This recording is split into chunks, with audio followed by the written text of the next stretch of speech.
It's Wednesday on YourView. Welcome to the show. I am Murayo Afolabi Brown. As always, I have the ladies with me. Hello, how are you doing, Nima? How are you? I'm fine and grateful to God, and a bit overworked. So it's season, we're selling rice. Just selling that's true. I'm packing and bagging, and I'm just feeling a bit tired. But I hope to rest next week. I'm looking forward to it. And then all my neighbors are geared up. They are calling me. When is your break starting? So one family per day till New Year. As your maid. I'm maid. The house is full already with food, snacks, everything. Thank you, Miriam. Thank you, Muriel, for the cakes. And I'm a wonder. I know. Just don't worry. Let me not cast you outside. How are you doing, Mariam? I'm fine, thank you. So I'd been expecting Nima to come on the show and talk about the first Muslim Miss Nigeria, a hijabite, and she's not interested, so I'm going to talk about it. Her name is Shotugarko. Remember, I mean, she's 18, she's a hijabite, and she's the first Muslim with a hijab to win Miss Nigeria. And I think it just shows, the coming of age of Nigeria and the world in general, that we're accepting beauty everywhere and anywhere, and it was so beautiful to see and to watch. So I think she's very congratulations to her. She is a beautiful I think it's a good lady. thing. I think it's something we need to celebrate and totally highlight. So did she wear the hijab and the bikini? On a bikini? Or They didn't do that. Oh, there are some beauty pageants you go to, you must wear the bikini. There's been an international Miss. I can't remember exactly, but it was international. I think it was done in Malaysia, where hijabite won, and she's Nigerian. And so she'll be the second year. How are you doing, Bob? I'm doing great. I'm thanking God for everything. I'm trying to set up my Christmas tree. I had no hand in it. My son, my daughter, they all gathered yesterday and said, we must set up this tree. So the person who did the tree for us did quite an elaborate, if you had come to my compound last year, it was just so massive, big, with all the animals outside. So this year I was thinking she will come and do the same thing. She has relocated to Canada. I have no clue on how to set up the animals. I have no clue but there's so many people that can do it now. Who do I want to start calling now? So the kids just have to, outside the compound, the flowers, everything was well lit. Like my compound was getting, you see Christmas, but I don't know how I'm going to do it. So my son will do whatever he can. We'll manage it like that.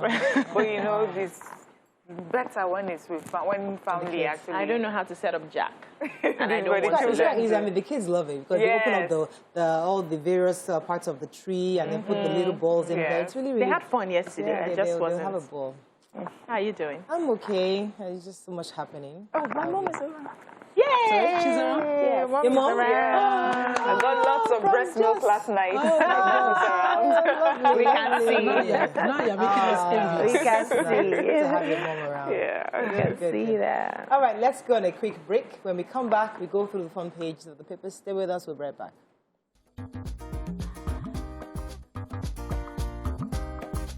Stay tuned. Your View will be right back. All right, we're going to start with The Nation. Senators move to override Buhari on electoral bill. 20 years after Soyinka challenges federal government on Ige's murder. Twitter, Facebook, Google, others now to pay tax in Nigeria. NNPC to fix 1,800 kilometers highway with 621 billion naira. Emirates gets federal government's 21 weekly slots. INEC no going back on e-transmission of all poll results. Court admits 5 Dowen College pupils to a 1 million naira bail. Okay. The president's assent on the electoral bill that the senators are looking to override. And so they said they went into a couple of meetings that lasted hours. And by the time they came out, some of the senators were saying that they have that just yesterday they've gotten about 78 signatures from the senators, signing to say that they would like to override the president. But we would hear today for sure what their decision is.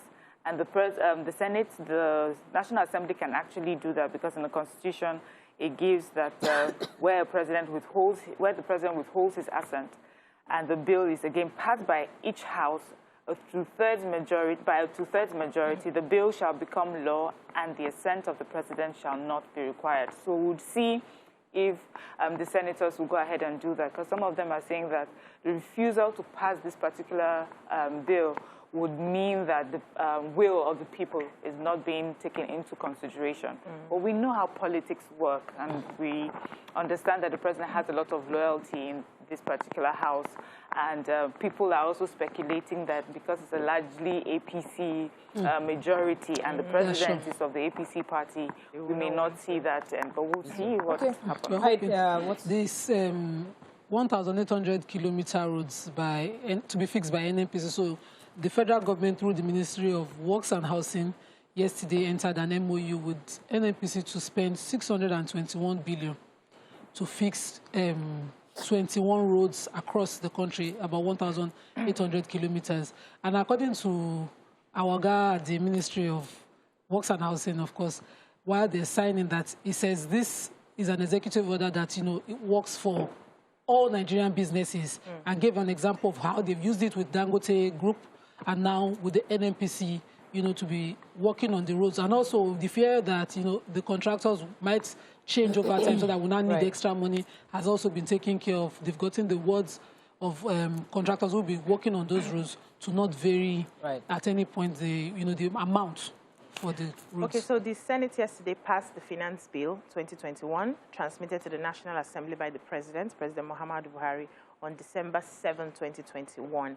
And one of the major highlights of the bill is the aspect empowering the Federal Inland Revenue Service to access non-resident firms and companies like Twitter, Facebook, Google, and Netflix, among others, to be taxed. They're going to be taxed and get reasonable turnover in from their digital services in the Nigerian market. And also, they said even betting companies as well. So this is as a result of the fact that we're not able to get in more people into the tax net due to COVID-19. Some companies are just recuperating, and so this is a way of getting new companies to be able to pay the tax. So we can have, especially those making money. YouTube, they're going to take 30%. I know somebody that was saying that they're about to take 30% tax from her. Wow. They try that in Nigeria. If the Nigerian government tries that to anybody, they'll carry placard. We'll get there. They are 30%. Anyway, let me move on to that story. We'll get there. Nigerians, they're not carrying placard in America that they won't take 30% tax. We'll get there. We want electricity first. Okay, no problem. Wait from heaven. Okay, there was a human interest story that caught my attention. The Miss Okoro, 25-year-old woman that killed the former governor's mother. That's Lucky Benina's mother. Do you have that story? What? Yes, yeah. It happened sometime ago. Miss Okoro, 25. She was telling us that she was telling the police that she killed the 85-year-old woman with a stool. She knocked her head because she wanted to take her money. She took her jewelry, 100,000 naira. And gold jewelries. That was what and wristwatch. Like silly things. So yes, she said when she got into the room that day, she was trying to steal, and the woman woke up.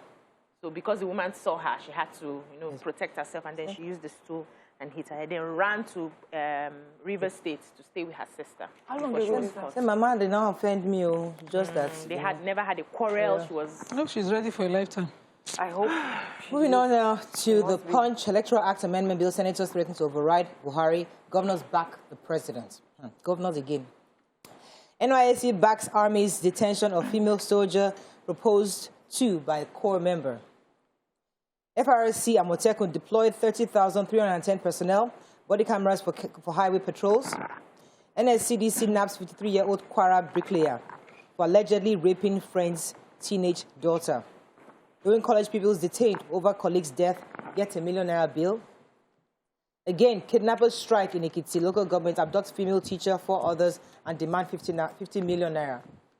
Experts knock lawmakers as reps raise budget to 17.12 trillion naira.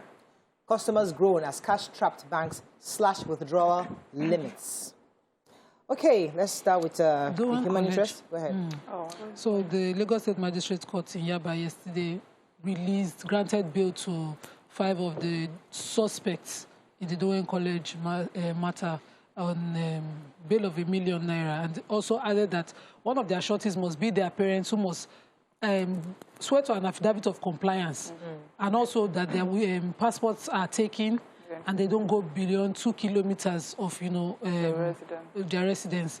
I think it's important. We're seeing progress, and the matter is under trial. Of course, juvenile matters are not public courts, so we're hoping that another human human interest story. So the Kwara State Command of the Nigerian Security and Civil Defense Corps had arrested a 53-year-old block bricklayer, Michael Adebayo, who allegedly had carnal knowledge of a 14-year-old daughter of his friend.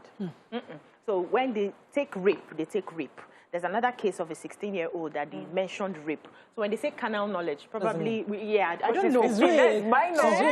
Once the minor is rape, 16 is minor. You mean 14 defilement. is minor. You're trying to say defilement. But they always say carnal knowledge, and I like to stick with what Dispatch tells me. When it's underage. We're not talking about you. I'm just saying, what would they report as carnal knowledge? They're trying to change the name. Rape is rape. Defilement is defilement. And it's good to give it the proper name. So we are aware. Yes, carnal knowledge could be anything else. No, it's not anything else. It's the same thing. Okay. So back to the story. This guy, lured this young girl. She hawks puff around the environment, and then lured her in with 200 naira and had this raped this girl. And it has gone on a few times before he was arrested.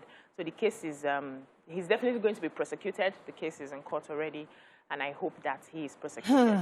His own is even small. It's the people who send the poor girl to hawk. This is a long way to expose children to, you know. Okay, let's take another story. Go ahead, NYSC has spoken up concerning the army officer that had been under detention, in detention for, you know, accepting the marriage proposal of a corps member. So she was romantic. I don't know if you remember the story. She was romantically linked with this corps member. Asked for her hand in marriage, but it's against the tenets of the military or the law of the military to be engaged in such. And so the NYC is saying that NYC as a body really appreciates and tries to foster inter-tribal marriages, you know, because it talks about, you know, NYC is about bringing unity for all Nigerians, but that there are also the principles that guide the army, and so that one will take precedence over NYC's unity and intermarriages, and so. But I wonder if there wasn't social media and we didn't know about the proposal, what would have happened? It's possible that she could have been proposed to, and nobody would have found out. I don't see anything wrong with it if they are two consenting adults. I really don't see anything wrong with it. There's always maybe because of where it's from. There's always the abuse of office and power when it comes, you know, and certain lines must be drawn. Because they are drawn, it's so that we have sanity of things. We don't mix things up. But detention? You detain it's the rule of the we have 1 more minute. Any other story? Okay, let's move on now. Let's go on a quick break. When we come back, we'll continue with the review. Stay with us. We'll be right back.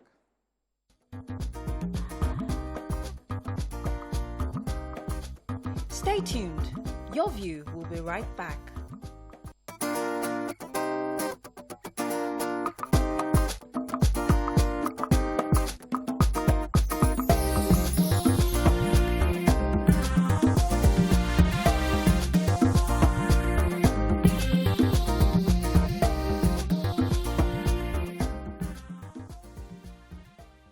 Thanks for staying with us. Moving on now to Daily Trust. Senators collect signatures to override Buhari. El-Rufai meets Buhari, says bandits must be killed. APC crisis gets messier in Gombe and Anambra. Court sentences 3 persons over the possession of 1,144 ATM cards. Tax credit, NNPC hands over 621 billion naira check for 21 roads. An FG inaugurates committee on Nigeria-Ghana trade agreement. Okay, El-Rufai? Yeah, so the Kaduna State Governor, Nasser El-Rufai, had a meeting with the President Muhammadu Buhari, on the recent bandit attack that claimed 40 lives in the state. And afterwards, he said that his intention or his administration is to kill bandits. He doesn't care, but he just has to kill them. And they asked him questions about what he thinks about repentant bandits. And he said there's nothing like repentant bandits. The only time they repent is when they are dead. So he will kill them so that they can go and meet. Repent in heaven. Yes, repent in heaven. And he said also that, that meeting, he was asking the president to send help. So they have to find a way to recruit a lot of military and police that we do not have enough. And they're not able to man the 36 states in the federation. And so he says that it's not as if the military does not know where these bandits are. They know where they are. But because they are not enough to handle them, they have trying to avoid collateral damage because most of these camps where these bandits are, they have civilians who are there as well. And so they can't just go in even if they know the place. And also, there's a limit to what the state governors and governments can do concerning banditry since the major operations are controlled by the federal government. That's why he's asking that the government, that's the federal government, do something about recruiting more people, more hands to be able to fight insurgency. However, there's this expert who faulted him, Kabiru Adamu, saying that he is supposed to be, the government is supposed to be protecting the constitution and not saying bandits should just be killed anyhow, that nobody can, it's not constitutional to just kill people except the courts, you know, say that they are guilty of the crimes that they have committed. It's not a war situation. We've heard it before. Yes. Let's take another story. Does not know our Daily reality. Trust, you don't want to take another story. Let's move on to Vanguard. Let's find a story we have not taken. Sylvester Oromoni, court admits 5 Dowen College students to 1 million naira bill. Yuletide, Southwest Governor's order Amotekun to begin 24-hour patrol. INEC insists on using technology for elections. Diri disagrees with Nosdra on Mbe oil spill investigation. Works Ministry and NPC signed 6.1 billion naira for roads. COVID-19 becoming disease of the unvaccinated. Akonde's book meant to destabilize Southwest, says Bode George. And Buhari writes Senate seeks approval for variance of 276.8 billion naira to fund the 2021 budget.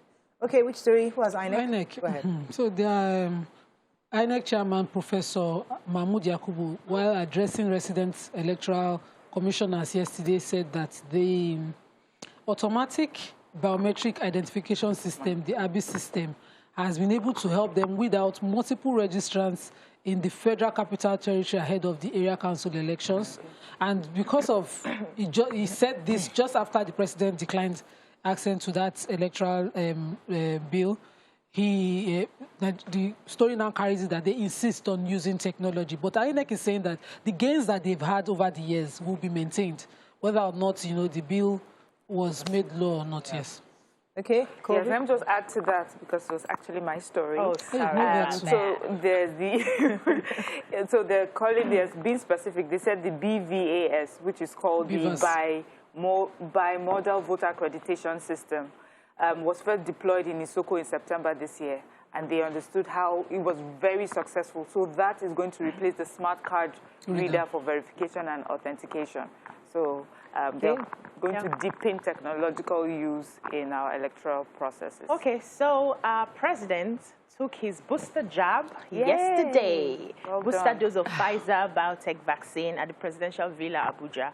And he's saying that this is, I think it was Dr. Schwab who was saying that this is an example. The president is leading by example. He's trying to tell the people that the vaccines are not killing people. So far, we've vaccinated 8 million Nigerians, and they are saying that about 78% of Nigerians are not agreeing to get vaccinated, that this is now becoming a disease of the unvaccinated, because so far, when out of 10 people that die of COVID-19, 7 or 8 of them have not been vaccinated. So we should take this vaccine. The president has taken the booster jab. It's going to help us build herd immunity and everything that we need to do. All right, moving on quickly to the Nigerian Tribune. Let's find a story we've not taken. Reps passed controversial infectious disease bill through the 3rd reading. EFCC arrests suspect with 576 ATM cards at Aminu Kano Airport. Nigeria restores Emirates Airline winter schedule.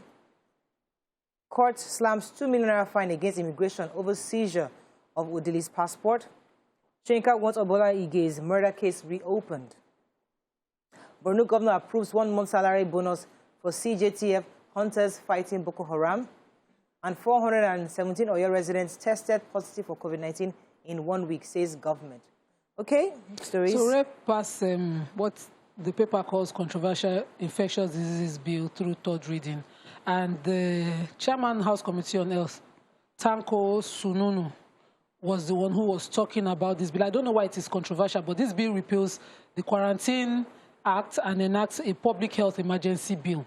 And according to him, he says the bill seeks to address public health challenges caused by infectious chemicals, radiation, and other agents. It's a good bill, so we over need it right now. And also talks about how people should be quarantined during infectious disease. Considering our present reality, I don't see the controversy there. I'm waiting to understand. What is the ATM cards? Yes, I do. So the Economic and Financial Crimes Commission, EFCC, on Tuesday said that they had arrested a suspect with 576 automated teller machine cards, that's the ATM cards, at the Malam Aminu Kano Airport. I think he was on his way to... Saudi. No, Saudi? it wasn't Saudi. There was a country that was mentioned. He was traveling to Uganda with Ethiopian Airlines, and he had concealed these ATM cards bearing different names in his luggage. So he was picked up. They said a few hours earlier they had arrested, or they had gotten conviction of 3 persons who had 1,144 ATM cards in their custody. They were also trying to smuggle it out of the country, and they have given them 6 months imprisonment. So this particular one that was arrested now, they will still take him to court. Interestingly, there's a similar story. So suspect Abdullahi Usman and Musa Abubakar were also caught at that same place, and they were en route to Dubai, actually. And another one was caught en route to Saudi Arabia. In fact, they have their names here, Musa Abdullahi and Abdul Wahid. The other was also arrested. This one was the one going to Turkey. Yeah. So it's interesting how they are What are they doing with the ATM card? Internet fraud or credit card fraud, I'm sure. Oh, wow. Credit card fraud. So in Borno State, the governor there, Governor Solum, was commending his civilian joint task force and the hunters for a job well done, in complementing the efforts of the military and other security operatives in the fight against Boko Haram. And, he also gave them an extra 1 month salary to just show his appreciation. He says, you all are gallant volunteers. Volunteers, that's why I took this story.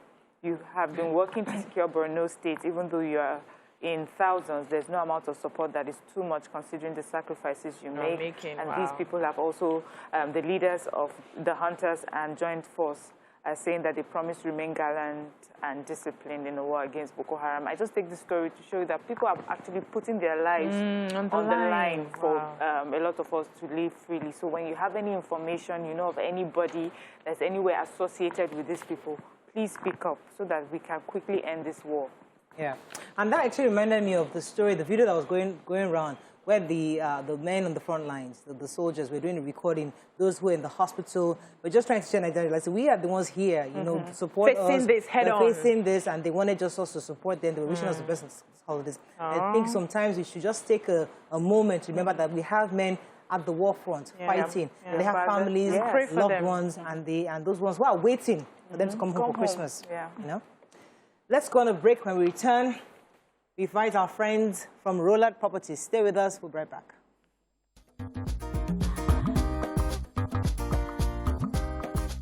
Stay tuned.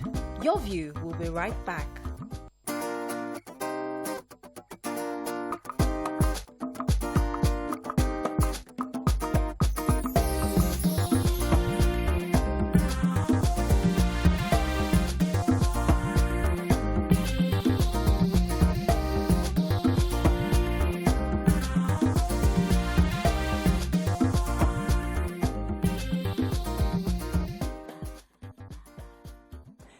Thanks for staying with us. So yesterday evening, the residents of Magodo Shangicha experienced the invasion of some persons who had attempted to mark some certain houses for demolition. And quite a number of the residents came out yesterday to restrain them from gaining entrance into the estate. This morning, our correspondent, Sarah, will be giving us an update on what's going on at Magodo Shangicha Phase 2. Good morning, Sarah. Are you there? Well, I can hear you. Yes. So, could you give us a status of what's going on right now and who is there and what's the police saying? Are there any state officials there? What are the updates and what exactly happened last night? So, Maya, it's a bit, it's a confusing situation here, I tell you, especially for the residents here at Magodo area, Magodo Estate, which is a highbrow area here in Lagos.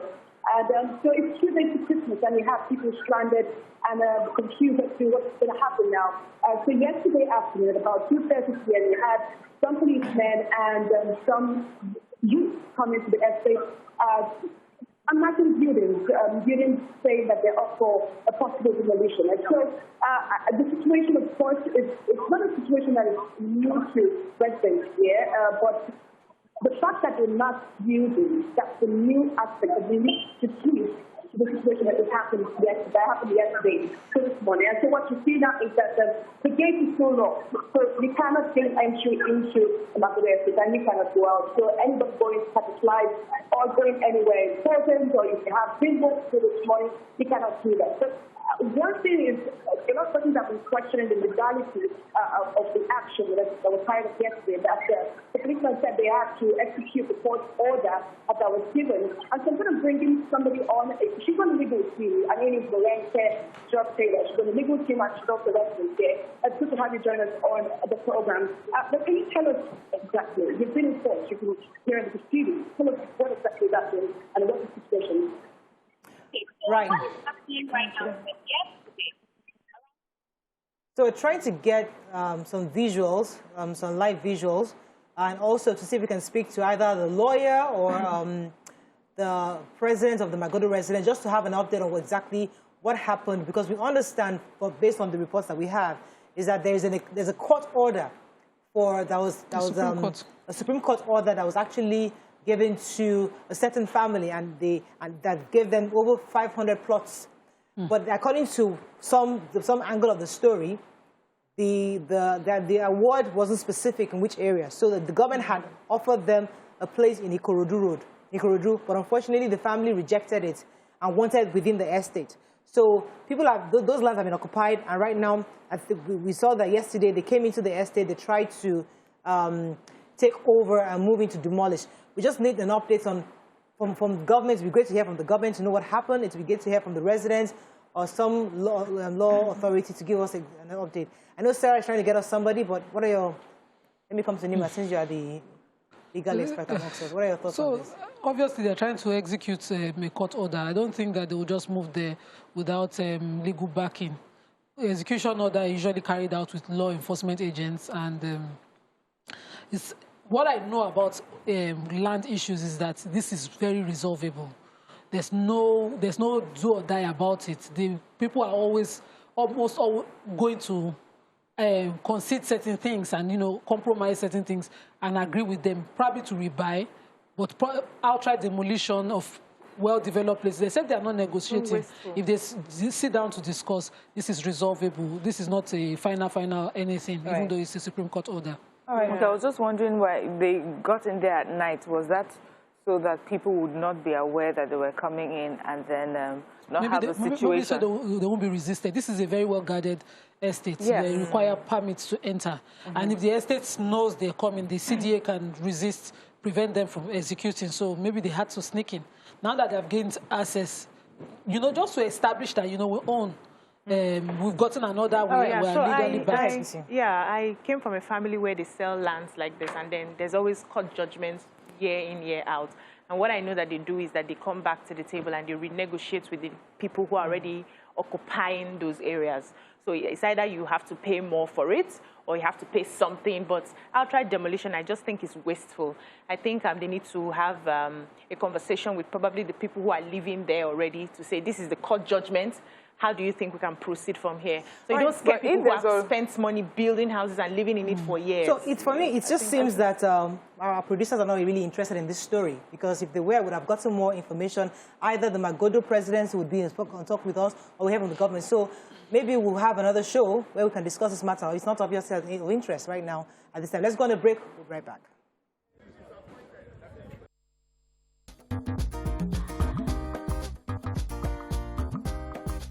Stay tuned. Your View will be right back.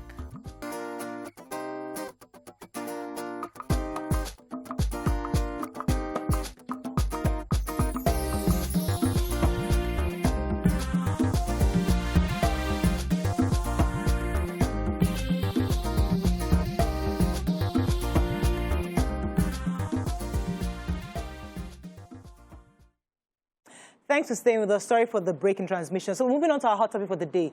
The Christmas holidays are here and food prices have gone up. We'll be having later on the show the Commissioner for Agriculture in Lagos, Abisola Olusoya, who's also the chairman, the largest perishable market in West Africa. We're going to have Alhaji Shehu Usman also on the show a bit later. But ladies, food prices are up. Everything is expensive. Tomatoes. I wanted to buy chicken the other day, and the prices were calling. I'm like, okay, we know it's happened. We expect it to happen during Christmas, but those numbers are crazy. It is. So the last time I went to the market, I went a week earlier, and by the time I got back, the prices had almost doubled. And the woman was advising, Madam, if you have the money, buy it now. Don't come back to this market in 2 weeks' time. You will not like what you see. And I was able to just squeeze myself, touch some business money just to stock up. When I get the money, I'll replace so that I don't go back to the market. And what I also did was to warn my housekeeper, you see these things, put it in my room. I'm releasing it Christmas week. As required. I don't want to hear sweet corn as finished when I want to make fried rice. I don't want to hear that. And so we've been managing and managing and managing. And right now, it's almost getting finished. So I'm scared to go back to the market to buy a few more things just for the Christmas celebrations. But I am a bit more worried about people who do not have the earning power to really take care of themselves this period. There's a lot of people begging right now because they will tell you as little as, let me be able to buy fish for my children this period. It's so disheartening. And the inflation is up there. It's not like salaries are increased. Oh, no. I did not get any bonus. Nobody's paying any bonus anywhere. So how are we supposed to survive? You know, thankfully, some of us are doing extra things to add to what we are earning. But for those who do not have the capacity to, what's the plan? What is Nigeria planning? How can we help one another? I really don't get it. You're right about the prices. I went to the market also, you know, to try and just stock up.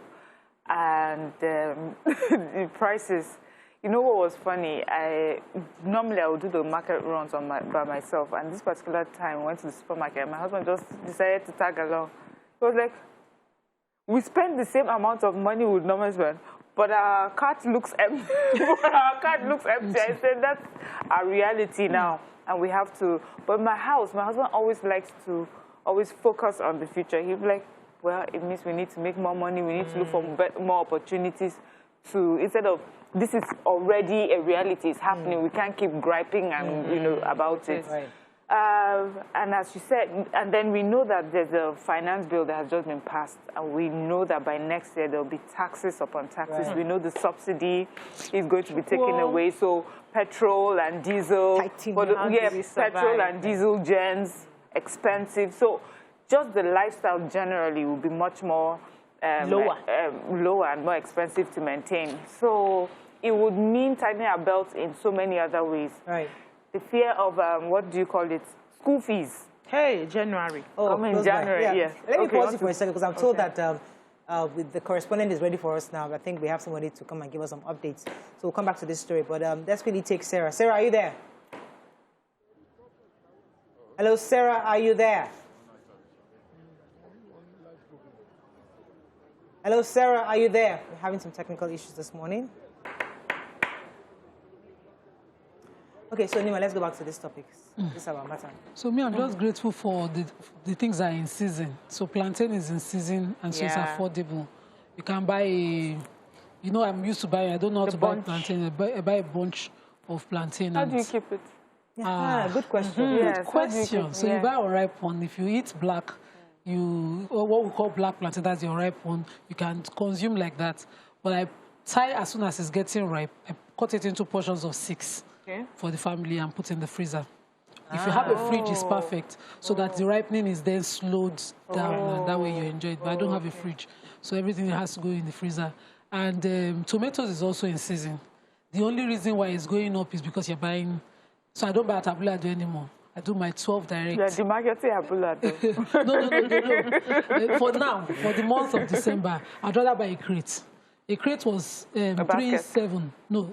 A crate is two crates makes one basket. Okay. So it was 3.7 last 2 weeks. But I said it was too much to consume because I still have to share if I don't have space to preserve it. The freezer is full. All right, so let's pause this conversation again. See if we can link up with Sarah. Sarah, are you there? Of course, they're doing this in protest to what happened yesterday. And, you know, what happened yesterday was that a truck of police officers came into the Magodo estate gate Magodo Estate. They came in with some persons to identify some buildings and saying that they want to follow a court order that was given about 6 years ago. And so they came in and if from the estate gate you will see that there are inscriptions on some buildings marking it for a possible demolition. And of course, what the situation is like is that the police officers, of course, we saw some of them at the other estate gates. We see that some persons are here right now, of course, trying to see how they can resolve this. But let me bring on Mr. Bajo Oshinobi, is the chairman of Magodo Residents Association. Of course, going to be giving us a clearer picture as to how this played down. It's good to have you join us. Can you better explain to us what is the next line of action now? We know that this gate has been locked since midnight, since about 4 a.m. or thereabout. What's the next line of action now for you? All we are waiting for the police that invaded us to leave the estate. Because if we don't leave the estate, we don't know what can happen. I need to inform the generality of Nigerians that they brought in, yesterday, the Adega people brought in a payloader, a caterpillar yesterday to demolish houses. So if we leave this place now, we don't know what will happen. Till the police are evacuated and we feel safe, we are not going to live here. Even if it's for the next 100 years, we'll be here. Thank you very much. Okay. Another aspect to this is that there have been questions about how the police and some persons came into the estate to mark the buildings. Of course, the legality, which is why we're bringing in someone who is on the legal team, Ms. Morenike George Taylor. She's on the legal team, and of course, she's also a resident here. She's going to be talking to us about the legality of this. We understand that this is not the first time we see some persons come into the estate and harass people. Can you talk to us more about that? Okay, so the moment that this issue started, we actually engaged legal counsel. We're working with Wemimo Ogunde, SAN and Co. And this matter of the writ of possession in respect of these properties is actually currently pending at the Court of Appeal as at today. In fact, the last time that police was trying to be used against this property, we actually have a pending motion for injunction in court with regard to that as well. So it's very shocking for me to have found out that yesterday police, dogs, all sorts of people came here and forcefully wrote on people's walls. When the residents asked, okay, give us the paper, give us the proof, something that you used as proof that you have the right to be here, they didn't give anything. If we look at the judgment that they are relying on, it's a judgment against Lagos State government. And the mandatory injunction they are relying on says that the Lagos State government should allot parcels of land to them. That allocation has not been made. Does that mean they can make it themselves? So this is illegal? This is illegal. The act is illegal. So what's the next line of action? For me, we are all pulling our ideas together, but we shall definitely be exploring the petitioning of the officers involved. Because if we do not have the order of court, if this matter is pending at the Court of Appeal, if there's a pending motion for injunction, they should not be supporting these kind of things to happen. We have to respect law and order in this country. Because there are people here with their families. My aunties are here, my mothers, my fathers. I'm also a resident here. Children, imagine the impact on our families, on our community to be here today. And imagine them bringing bulldozers, no notice, people that were rented. Somebody will go out and come back and find out that their television and all their possessions have been destroyed. This is not the right way to handle it. This is not the right way to handle it at all.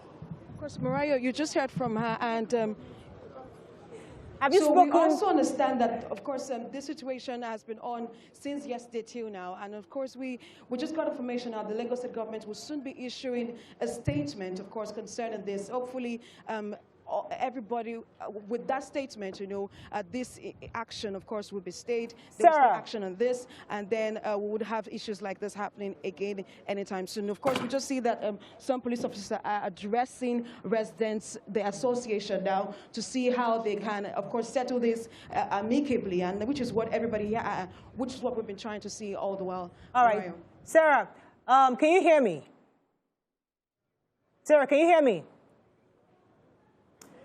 I think I'm having trouble hearing Sarah. I can hear you. Oh, great. So now, have you spoken to any of the police officers there to understand the order they have? And were they instructed by the Inspector General as being alleged? And what order do they have to come in with those demolition trucks to demolish buildings?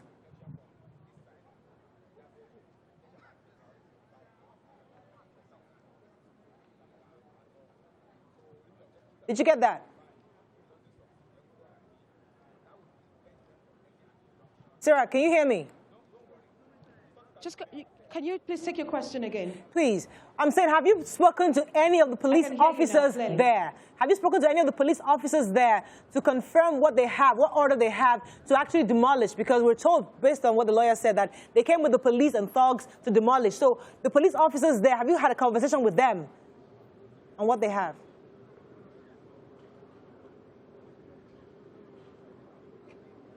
We've not, of course, we've not gotten any police officers. Even while we try to take shots of some police officers, they warned us not to take shots of them at the other gate. And so this crop of police officers that you're seeing now just came in some minutes ago. So we don't know, we've not been able to get them to speak with us on camera. All we know is that they got some orders from the court, and their orders are coming from the Inspector General of Police. And so they're holding on to one part of the court judgment, which states that the defendant shall forthwith, I'm quoting now, allocate 549 plots to the plaintiff in the said Shangisha village scheme, in the Shangisha village aforesaid. So that's like what they are holding on to, and they are hoping that their lands will be reclaimed for them. Now, this situation has happened. This case has been on for about over 30 years now, and so that's what you see playing out. They've been going in and out of court, from the High Court to the Appeal Court, and then to the Supreme Court, and then you still have another case coming up sometime next in February.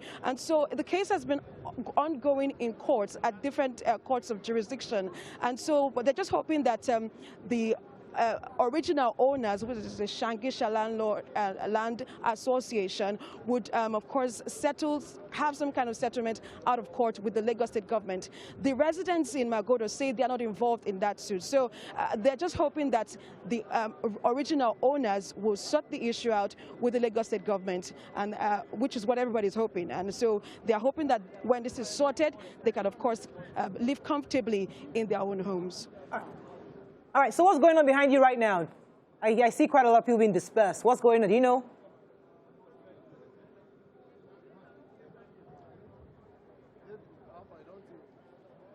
And so you see that some police officers, of course, of higher ranks than the ones that we saw earlier at the other gate, are here to address the residents. Hopefully we'll be getting to see, we're trying to see, of course, you know, this is a highbrow area. You have very important persons living in this estate. Magodo is a highbrow area, highly populated by personalities, high-profile personalities in Lagos, especially here on the mainland. And so you have, of course, a lot of persons who have missed their flights, some persons who had emergencies this morning, who had to call in, some persons who had to call into work that they cannot come to work this morning. So you have people with different cases, you know, and they're confused that this is happening on a day like this. It's a few days to Christmas. Some persons are trying to hustle some kind of money to see that they have a wonderful Christmas season. And so people are confused, they're stranded, and you see people trying to engage the association to open the gates, because the lockdown that you see was actually instituted by the association and not the police now, but they're trying to prevent the police and thugs from coming into the estate, because already, as at yesterday, some buildings have been marked for demolition already. Thank you very much, Sarah. Thank you so much. We're going to leave you for now, and we'll come back to you. Maybe you can get us some residents to speak to later. Thank you very much. Right, ladies, let me come to you. I mean, 1 minute they're saying we have a Supreme Court judgment, and then we're saying we have appeal courts. So maybe you know, there are several angles to a court action. Sometimes there's a substantive court action, then there's several applications out of that action. So while the action is going on, somebody can try and get an injunction to stop certain acts from being taken, or compel certain actions to be taken.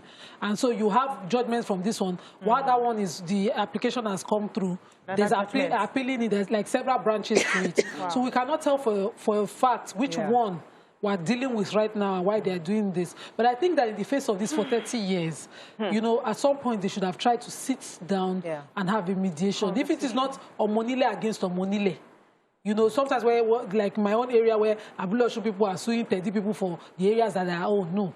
So where you have, this is residents and estates against the government and, you know, Omonile. So it's Omonile and the government. It's not really the estate. These guys are already living there. Oh, okay. And So they're saying they're not part the original owners of Shangisha and government. So by now, 30 years is too long for me. At some point, mediation should have happened. somebody would have compromised something, this okay, and let people move and live peacefully, because now the residents who have bought and developed, they don't have peace of mind. They won't. And what must come with land or property is peace of mind. For my clients, what I always deal with in any of the estates I'm buying is guarantee peace of mind. If you cannot, there will be future litigation against you for failing to do that. So these people are worried, and I don't think that this is this is necessary. The level we've gotten to now, they're locking themselves in. You know, I said they could have had to do that because, you know, or the other people had to come in at night because they knew they would be resisted. All this drama, totally avoidable. I understand how painful it can be for a community to lose their land. You know, no matter how many years it is, what you believe is rightfully yours. It's painful, and you fight tooth and nail to get it. But I think this is the time that we need to apply empathy. So just assume that you were somewhere else and this sort of thing is happening to you. How would you want the owners, the original owners, so to speak, how do you want them to treat you? What sort of conversation would you like to have with them? Because right now, they are not seeing the Magodo residents. All they are saying is, our property, finally, we can now get justice, even if it's after 30 years. But if they calm down and see and understand that people are already beginning to live there, people have owned houses there for how many years that they've been going back and forth in this dispute. But they said that the government had compensated them with 500 plots in Ikorodu. And they didn't because so this is that place they want, because obviously the judgment wasn't clear on just saying, give them 500. So it didn't say, but because of the original place, that's where they wanted. What I don't understand is how you get into a place like this with the thugs and police officers and the bulldozers without giving them notice of what you're about to do, notice of demolition. So we're not having, if they got the notice of demolition, probably we'll have a conversation or a gathering of these people talking about, look at the notices we've just received. But you come at night also. Were you planning to just demolish the places while they were sleeping? What was the plan? Let me take this call from, I'm told we have Mrs. Elizabeth on the call. Good morning, madam. Hello, madam, are you there? Hello, madam, are you there? Hello? Yes, you're live. Thank you for joining us on the show. I'm told that you're a resident in Magodo. Yeah, hello. Hello, can you hear me? Yes, I hear you. Yes, I'm told that you're a resident in Magodo Estate. Yes. Could you give... Not Angisha from the sheriff. Okay. So, I'm a first-time caller. welcome to the show. Go ahead. What do you know? What have you heard about this? What are your thoughts on this? Go ahead, madam.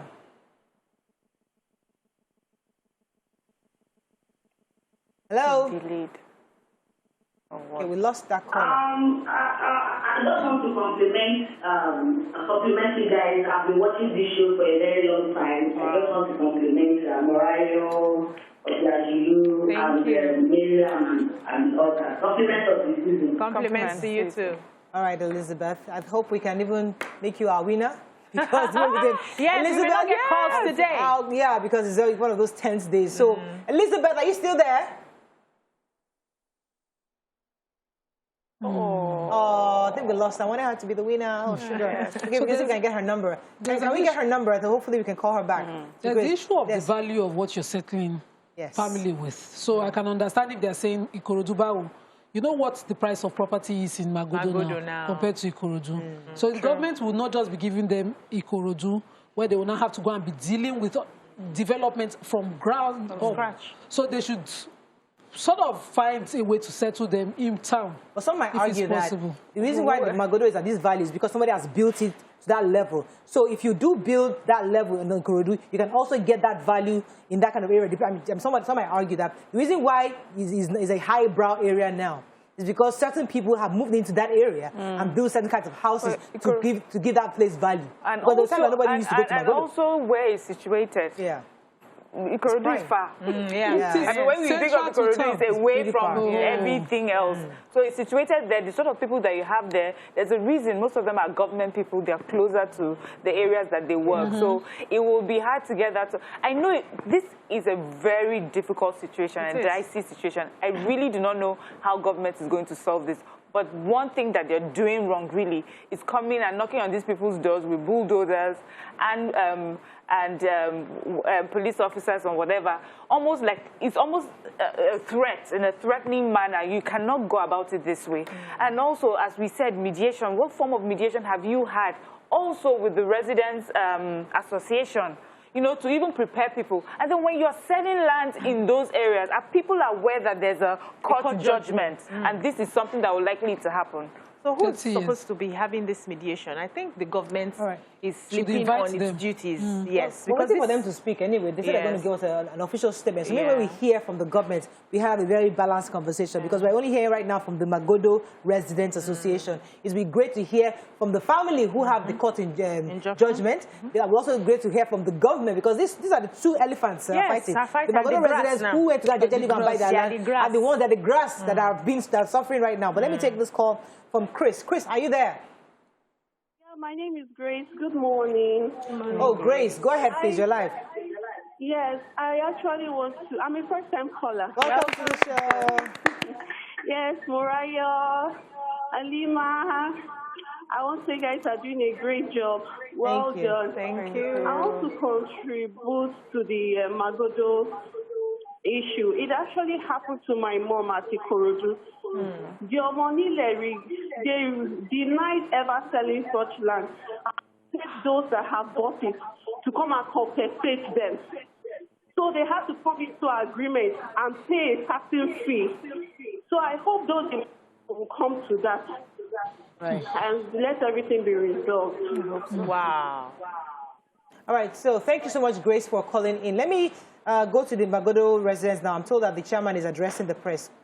We'll see together clips from there. And we, citizens, who that do our business with all our contribution. I can assure you that we are big contributors to the economy of Nigeria. Nobody can deny us that. Oh, yes. With all our contribution, with all our humility, we have been invaded over the years. In my years as part of your ESCO, I think this is about the third or fourth invasion. Every time we explain to them that we have no business with you, it's you and Lagos State government, and they refuse to understand. So again, like they did early this year, they came in yesterday. This time, they were more organized. They have a lot of resources. So they came with over 100 policemen. Every policeman that came to this place had a gun, had an AK-47. So they were every policeman. So they were armed to the teeth. But I must say this, the policemen behaved properly so that we're not harassed, but they made sure that people that they came with, they were able to do whatever they have come to do.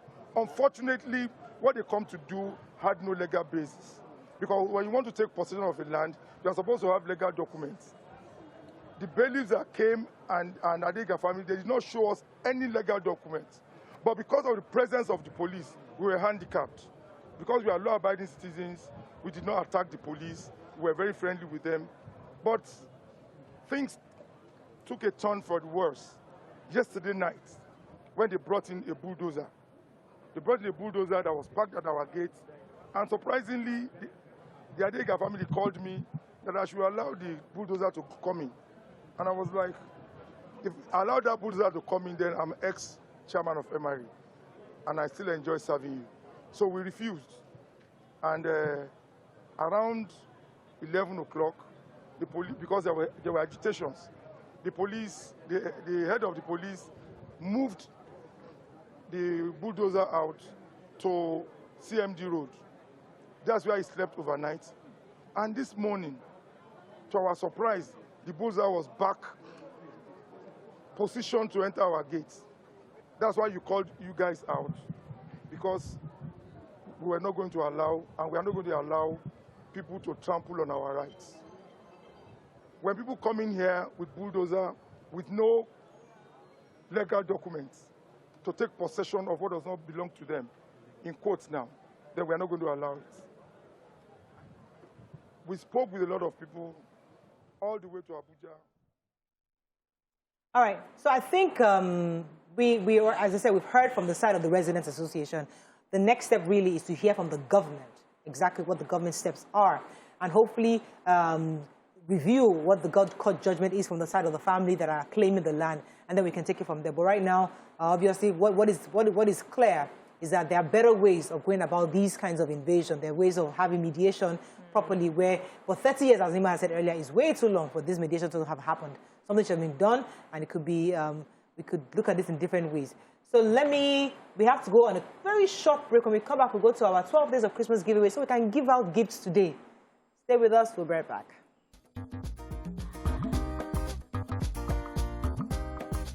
Stay tuned.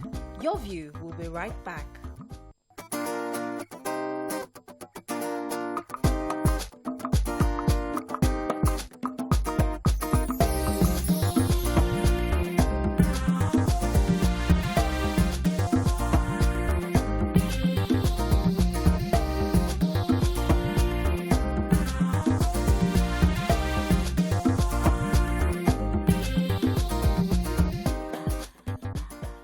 So bringing back some excitement into the show, we're having our 12 Days of Christmas fan pick.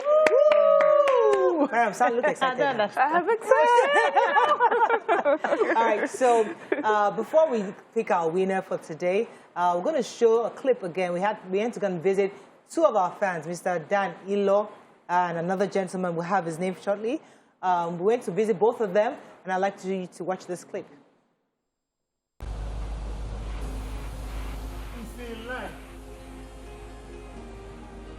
It's a lie. No. Unbelievable. Unbelievable. Unbelievable. Unbelievable. It's a lie. It's a lie. It's nothing big. Eleganza sent us some nice gifts, and we just thought, you know what, let us share it with many of our fans. Thank you very much for your support. We know you love the show. We know you love the ladies. I just thought it was important to come and visit you as the Christmas season is here. Thank you very much for being such a good fan of the ladies and the show.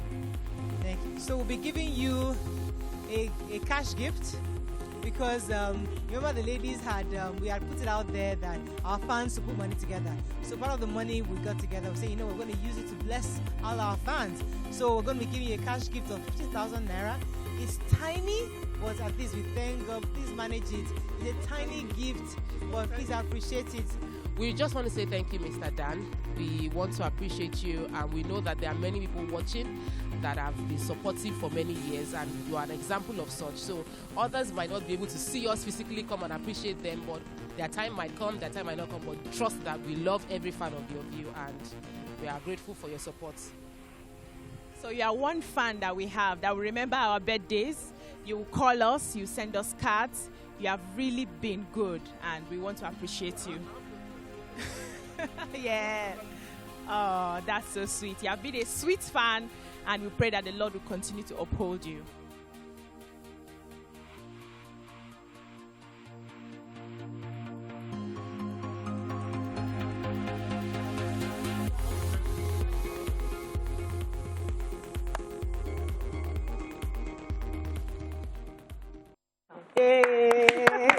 That was Mr. Dan.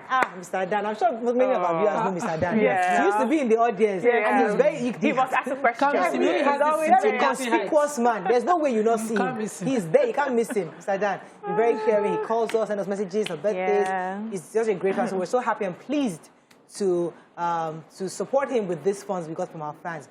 And the next clip we're going to be showing you before we go to our winner is BC showing us what to shop on a budget.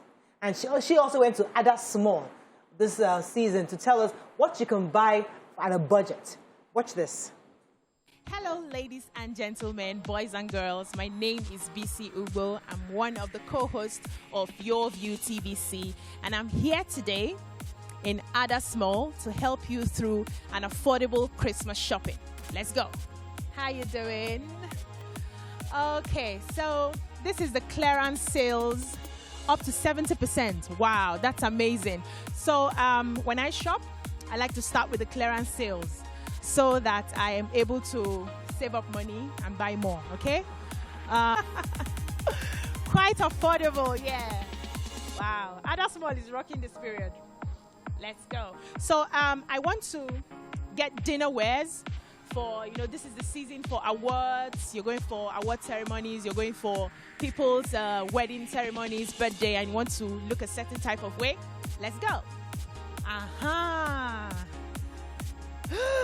Love. Okay, so do we wrap up here? We have a lot to buy, so I think I'll just continue the shopping afterwards. But in everything, try as much as possible to shop wisely. Make sure that you exhaust the sales so you can get more for less and then know how to manage this season. January is around the corner.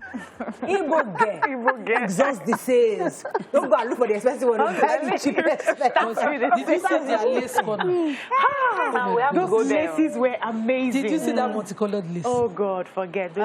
All right, so somebody's about to win 50,000 naira raffle drop to go and shop at Ada Small, situated 810 Hakim Balogun Street, Agidingbi, Ikeja. So you can go there. We're going to give you 50,000. And once you call in, the first caller right now would get that 50,000 naira gift voucher that must be exhausted by 31st of December. Whilst we're waiting for that caller, we'll take a raffle. Let's pick somebody for the raffle. Rayo. Oh, yeah. To be honest. Let me pick this one. Let's see.